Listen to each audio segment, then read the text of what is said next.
Bienvenue sur Coran de ton cœur, le podcast qui t'aide à reconnecter ton cœur à ton Coran. Je suis Zeynep et je suis passionnée par les deux médecines indispensables à toute vie sur Terre, celle de l'âme et celle du corps. Je suis donc enseignante de Coran et interne en médecine générale. Voilà plus de 10 ans maintenant que j'enseigne aux femmes à lire, à apprendre, à comprendre et surtout à vivre leur Coran au quotidien en reconnectant leur cœur au Coran. Car oui, j'ai la ferme conviction qu'un cœur connecté au Coran est capable de redistribuer à tous les organes du corps l'amour pour Allah, l'envie de lui plaire et d'agir dans le bien. C'est pourquoi à travers ce podcast, je compte redonner chaque semaine un nouveau souffle à divers pans de ta vie au regard de ton Coran. Prends ce temps pour toi et belle écoute. بسم الله الرحمن الرحيم واضرب لهم مثل الحياة الدنيا كماء أنزلناه من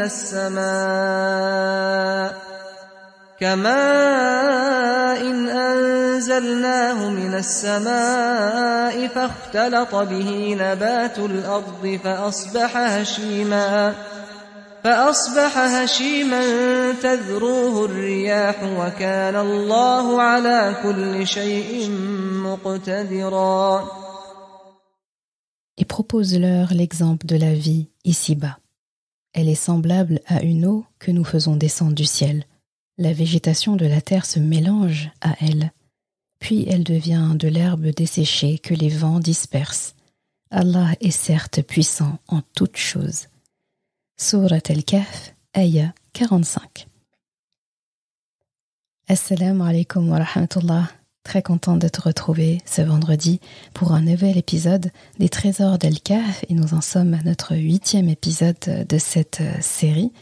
Et là, je voulais, pour cet épisode-là, faire une sorte de récapitulatif et en vrai, un très bon récap. Un récap qui permet un peu de resituer les récits, resituer les choses dans leur ordre et ça nous servira de base pour la suite des épisodes des Trésors d'Al-Kahf.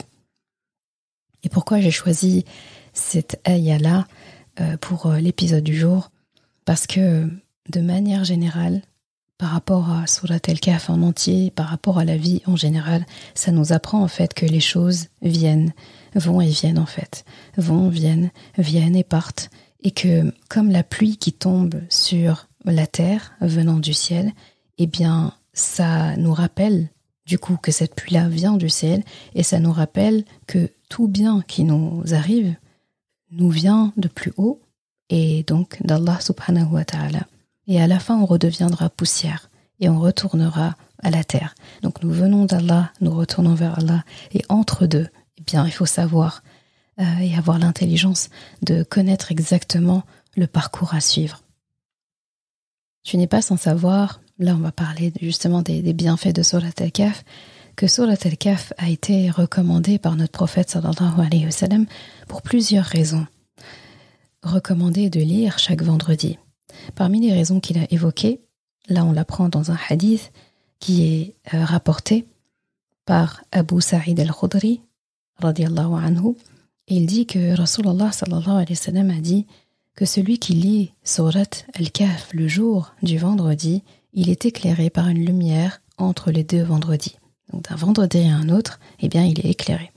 Et c'est rapporté par Al-Bayhaqi et authentifié par Cheikh Albani dans son Sahih Al-Jami'a. Et Rasulullah nous informe aussi d'un autre bienfait de Surat Al-Kahf et on l'apprend dans ce hadith où il dit « Celui qui retient par cœur les 10 premiers versets de Surat Al-Kahf, la caverne, sera préservé de l'antéchrist, Ad-Dajjal. » Et dans une autre version, il dit les 10 derniers versets de la même sourate. C'est un hadith rapporté par Muslim. Donc là déjà, le fait d'être protéger le vendredi, d'avoir une lumière d'un vendredi à un autre. Ça, on l'entend très souvent et en général, c'est connu. Pour Eid Dajjal, même si on en a déjà entendu parler, pour beaucoup, c'est une notion qui reste floue. D'accord, on sait ce que l'Antéchrist va faire, on connaît son méfait, on sait qu'il faudra l'éviter, même le combattre. On sait aussi que une fois que Dajjal arrive face à la personne et est déjà là, c'est trop tard. C'est trop tard dans le sens où, si on ne s'est pas prémuni avant, c'est pas quand il est face à nous qu'on va pouvoir faire quoi que ce soit ou réagir. Donc, à cette période-là, il y aura soit ceux qui sont dans un camp, soit qui sont dans l'autre. Il n'y aura pas de gris, en fait. Ce sera plutôt noir ou blanc. C'est pour ça qu'aujourd'hui, qu'on dit que celui qui ne prend pas position, eh bien, c'est compliqué. Alors, je te propose de prendre récit par récit et de parler de la faïda, donc du fondé de ce récit-là, de l'épreuve qui est évoquée par Allah subhanahu wa ta'ala dans ce récit et la solution que Surat Al-Kahf nous offre, Inch'Allah. Alors pour le premier récit, et c'est le récit des jeunes compagnons de la caverne qui donne le nom d'ailleurs à Surat Al-Kahf, et on aura l'occasion de parler de pourquoi, en tout cas des pistes. Surat Al-Kahf s'appelle Surat Al-Kahf alors qu'il y a plusieurs récits. Pourquoi ce récit-là? Mais ça sera dans un autre épisode. Donc ça, c'est le premier récit évoqué par Surat Al-Kahf. Et là, il y a une épreuve qui est évoquée par Allah subhanahu wa ta'ala. Et l'épreuve évoquée, c'est l'épreuve portée sur la foi, la religion, la croyance. Et la solution qu'Allah subhanahu wa ta'ala nous donne dans Surat Al-Kahf se résume dans la ayah « Fais preuve de patience en restant avec ceux qui invoquent leur Rabb matin et soir, désirant sa face, Allah bien sûr, et que tes yeux ne se détachent pas d'eux, en cherchant le faux brillant dans la vie sur terre, et n'obéis pas à celui que nous avons rendu le cœur inattentif à notre rappel, qui poursuit sa passion et dont le comportement est outrancier. » C'est la ayah 28 de Surat Al-Kahf. Ici, on apprend quoi? Dans cette ayah-là, on apprend que la solution, en tout cas qui est donnée, c'est que si tu es éprouvé dans ta vie à cause de ta religion, de ta foi, eh bien la solution, c'est de faire preuve de sabr, donc la patience constante, l'endurance, et de t'offrir finalement à toi-même la compagnie des gens pieux et droits. Pense à Ashab al-Kahf, les gens de la caverne. Ce qui a constitué leur force, c'était leur patience et le fait qu'ils étaient ensemble et qu'ils étaient chacun un modèle, chacun un soutien, chacun un guide pour l'autre. C'est ce qui les a aidés. Et finalement, quels compagnons? Ils sont enfuis. Ensemble, déjà, ils ont déclaré leur foi. Ensemble, devant tout le monde, ils ont été menacés de mort. Ensemble, ils se sont enfuis ensemble dans la caverne. Ils ont dormi ensemble et ils se sont réveillés ensemble. Ils ont discuté de qu'est-ce qu'ils allaient faire. Ils ont faim, il faut envoyer quelqu'un dans la ville, etc. Donc, on voit très bien qu'en fait, que s'ils n'étaient pas avec les bonnes personnes, ils n'auraient même pas pu atteindre toutes ces étapes-là, en fait.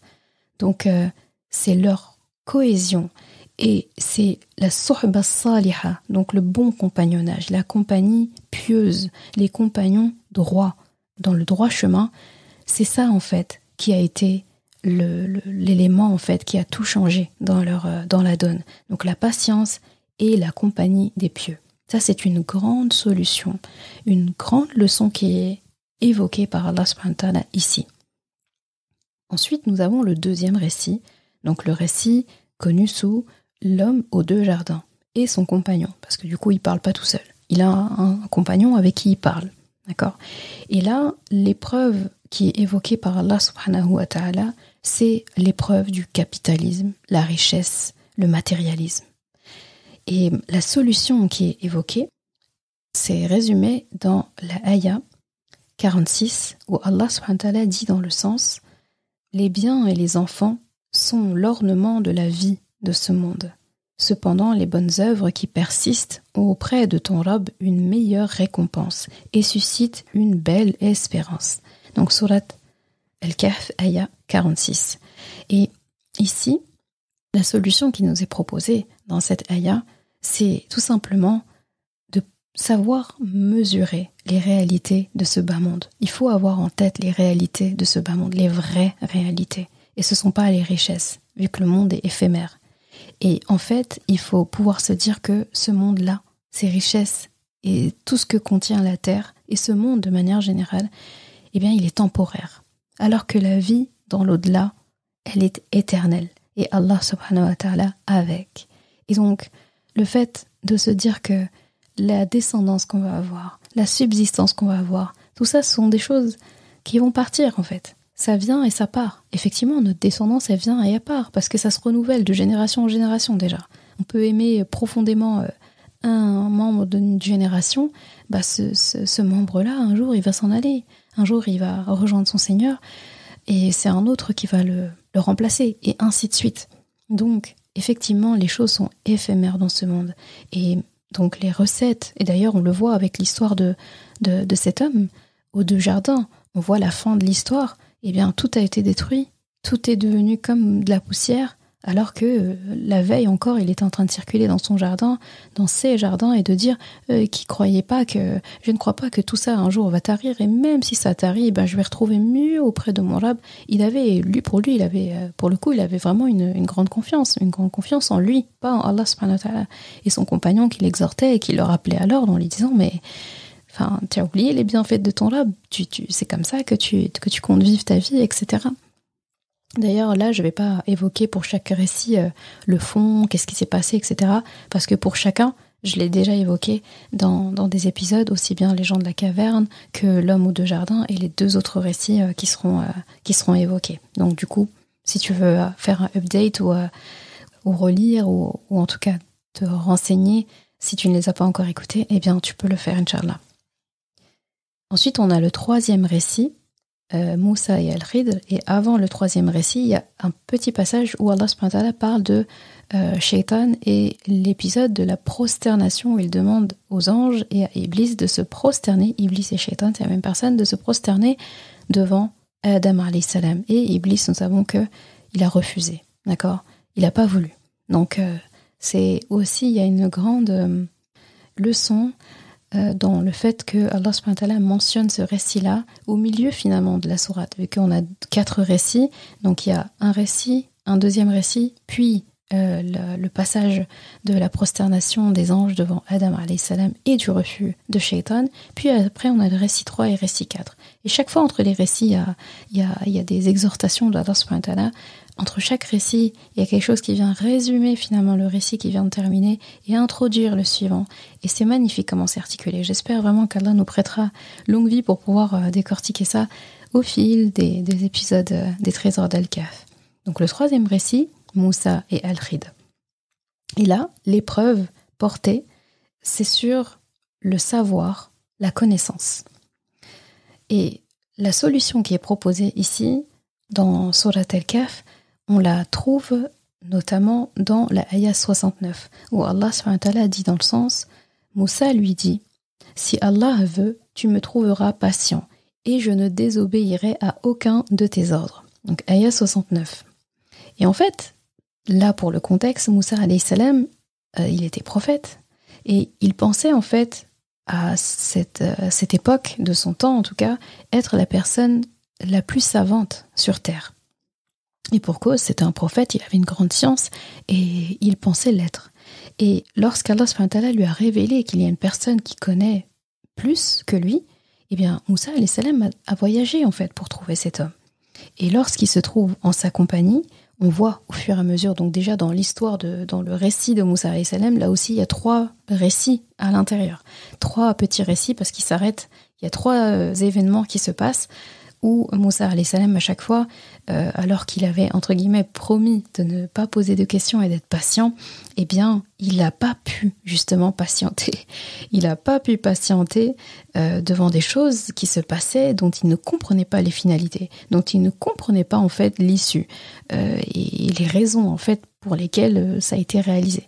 Donc du coup, il n'a pas vu la sagesse de ces choses-là, de ces événements-là. Et c'est en cela, en fait, qu'il a appris que la science et la connaissance qu'il a donnée en plus par rapport à lui, à cet homme-là, et dedans, cette science-là, elle est tellement vaste et elle demande beaucoup de sagesse, puisque Moussa alayhi salam, en premier lieu, n'a pas su voir la sagesse derrière chacun de ces 3 événements.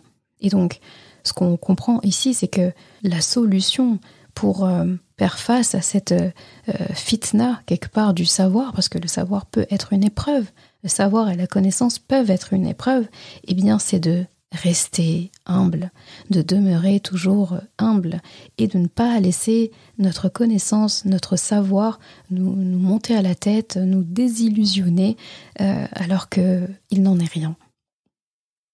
Et enfin, il y a le 4e récit, et ça c'est le récit de Dhul Qarnayn dont on avait parlé dans l'épisode 7 des trésors d'Al-Kahf, et on a vu à quel point le pouvoir pouvait être beau lorsqu'il était entre les mains des bonnes personnes et que ces gens-là avaient très bien compris comment exercer le pouvoir, l'autorité et la notoriété. Et l'épreuve qui est évoquée, c'est une épreuve qui est portée sur le pouvoir et l'autorité justement. Et c'est à travers Al-Khidr qu'on apprend ces sagesses.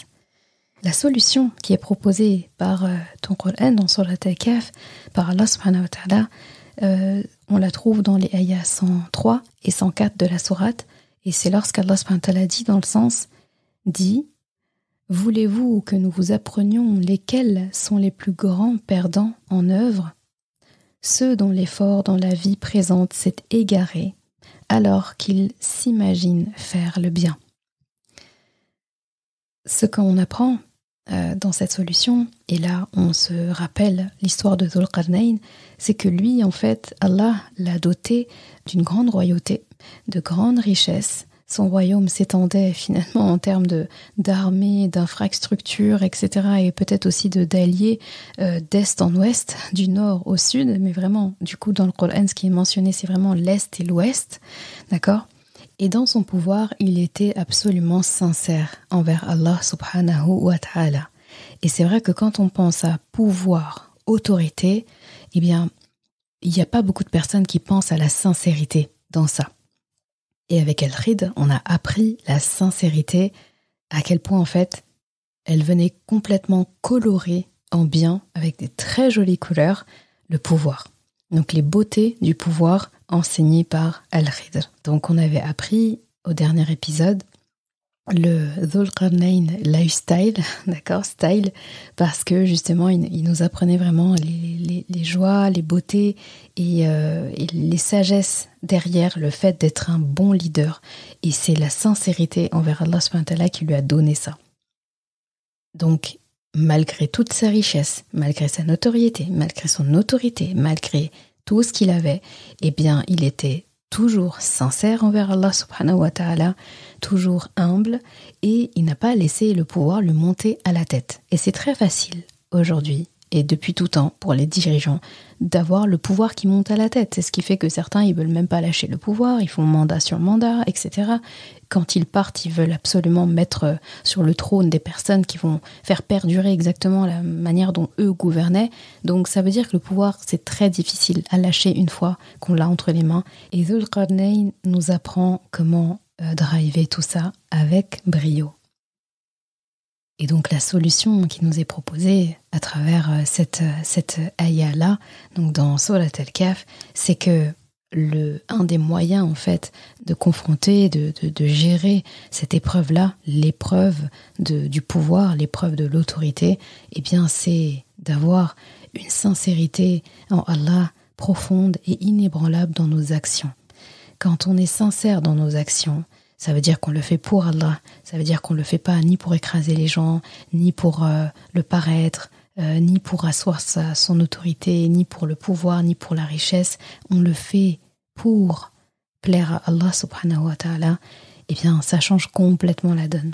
Et là, du coup, je t'invite vraiment à parcourir ou reparcourir l'histoire de Dhul Qarnayn et de sa gouvernance sur terre, parce que c'est absolument très très très beau la manière dont il le fait. Donc là, on a évoqué les 4 principaux récits, en tout cas, qui sont dans Surat Al-Kahf. Et si tu regardes bien, ces 4 récits-là renvoient et sont finalement les 4 épreuves auxquelles seront exposés les gens pendant la venue de Ad-Dajjal, l'Antéchrist. comme annoncé par Rasulullah sallallahu alayhi wa sallam. Eh bien, lui, quand il viendra, on le sait, à travers les dires de Rasulullah, eh bien, il demandera aux gens de l'adorer lui, plutôt que d'adorer Allah subhanahu wa ta'ala. Et là, on voit que ce qui nous revient en tête, par rapport à ce que je disais aujourd'hui dans l'épisode, c'est l'épreuve portée sur la foi, la religion, la croyance. Ensuite, ce qu'on sait aussi de l'Antéchrist, Ad-Dajjal, c'est qu'il contrôlera la pluie. Il va tenter les gens, en fait, par leur richesse. Et là, on pense fortement aussi à l'épreuve portée sur le capitalisme, la richesse et le matérialisme. Pareil, en troisième action, eh bien, il testera les gens avec le savoir, avec la connaissance qu'il détiendra lui déjà. Et là, on pense à l'épreuve qui est portée sur le savoir et la connaissance. Et enfin, on sait qu'il aura le contrôle sur une grande partie du monde. Et là, on ne peut s'empêcher de penser à l'épreuve portée sur le pouvoir et l'autorité. Donc, comme tu vois, là, on peut tout à fait superposer les 4 pôles de fitna, d'épreuve, de tentation de l'Antéchrist Ad-Dajjal, les fronts sur lesquels il va travailler, ces 4 axes-là, eh bien, on peut les superposer complètement aux 4 récits et à leurs leçons et solutions. Donc, en conclusion de cet épisode, ce que j'aimerais te dire, pour finir, c'est que, en lisant Surat Al-Kahf, tous les vendredis, tu ne le réalises peut-être pas, mais tu as entre les mains les 4 notions les plus capitales de ton existence. Finalement, tout y est. Tout est là, sous nos yeux. Et Inch'Allah, on va savourer ces trésors d'Al-Kahf aussi longtemps que possible et autant que possible, Inch'Allah, Ya Rab, afin d'être toujours prêt, en fait, toujours prêt à agir, toujours prêt à se défendre, toujours prêt à s'améliorer, parce que, voilà, je pense que on peut pas chômer. Si nous ne vivrons pas assez peut-être pour voir Ad-Dajjal s'écrouler et échouer, parce qu'on sait qu'il va être vaincu, eh bien, il y en aura forcément dans les générations, dans notre lignée, qui vont devoir faire face à ça.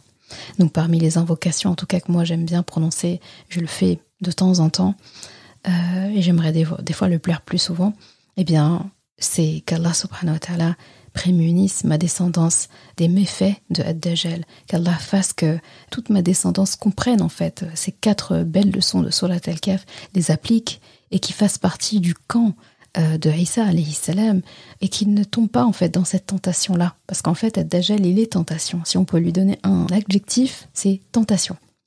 Voilà, le qualificatif qu'on peut lui donner, c'est tentation. Et il va venir sur tous ces 4 pôles-là. Le savoir, sur la richesse, sur le pouvoir et sur la foi. Et c'est important d'avoir les clés avant. Et Allah subhanahu wa ta'ala a tellement de rahma pour nous qui nous donne en fait les antisèches. Là, c'est comme si tu avais un examen que tu dois passer, tu l'as pas encore passé, mais tu as déjà l'antisèche. Là, tu as la copie quoi en fait, tu as la copie, tu as l'énoncé et tu as une bonne partie des réponses. Et finalement, ce qui te reste là, c'est de ne pas décevoir Allah subhanahu wa ta'ala le jour de l'examen, alors qu'il t'a donné les réponses, tu réponds à côté, là il va se dire mais je t'ai tout donné, je t'ai tout donné. Et pourtant, tu as répondu à côté de la plaque. Comment ça se fait ? Eh bien, peut-être que ce qui s'est fait, pour ceux en tout cas qui échoueront à l'examen et qu'Allah ne nous compte pas parmi ces gens, et nous compte parmi les gens qui réussiront, eh bien, il y a des personnes, ça existe. On leur donne l'antisèche. Ils sont tout ce qu'il faut pour l'examen. Et ils ne révisent pas, ils ne lisent pas l'antisèche. Ils ne le relisent pas. Peut-être qu'ils espèrent avoir l'antisèche avec eux à l'examen. Ils se disent, je pourrais le prendre avec moi. Parce qu'on t'autorise à le prendre, par exemple, avec toi. Sauf que pendant l'examen, c'est pas le moment de prendre connaissance de l'antisèche. Parce que comme tu n'auras pas du tout lu les choses, tu ne sauras même pas comment l'utiliser. Tu ne sauras même pas où le positionner. Tu seras tellement dans la panique et le temps qui s'écoule que tu vas tout rater. Et c'est dommage. Donc Allah subhanahu wa ta'ala, il est vraiment en train de nous donner les réponses à l'examen. Et c'est pour qu'on puisse lire ces réponses avant, qu'on puisse s'habituer, qu'on puisse même les apprendre par cœur, les appliquer, réappliquer, les tester de toutes les manières possibles et imaginables, et que le jour de l'examen, il y a juste à appliquer. Il n'y a plus qu'à, comme on dirait, il n'y a plus qu'à. Donc Allah subhanahu wa ta'ala nous compte parmi ceux qui pourront se dire, quand Dajjal arrivera, nous, nos générations, il n'y a plus qu'à. Il n'y a plus qu'à appliquer ce qu'Allah subhanahu wa ta'ala a bien voulu nous confier, nous chuchoter à travers Surat Al-Kahf. Ya Allah, compte-nous parmi les gens éveillés et conscients, vigilants et reconnaissants, humbles et sages, généreux et sincères, patients et bien entourés des pieux. Amin ya Rabbal Alamin. Merci d'avoir écouté cet épisode. Et comme toujours, si ce podcast t'a apporté du bien, alors une chose à faire, t'abonner pour ne rien rater. Et si il te semble pouvoir être utile à d'autres personnes, sens-toi libre de le partager et même de laisser un commentaire et la note de ton choix sur ta plateforme d'écoute préférée. Ce sera une belle manière de me faire savoir que ce podcast doit continuer et être écouté par le plus grand nombre. Je confie à Allah subhanahu wa ta'ala le soin de préserver ta foi, ton honneur et ton cœur. Je te laisse à présent passer un bon moment avec ton Coran et je te dis à vendredi prochain pour un nouvel épisode. Assalamu alaikum wa rahmatullah.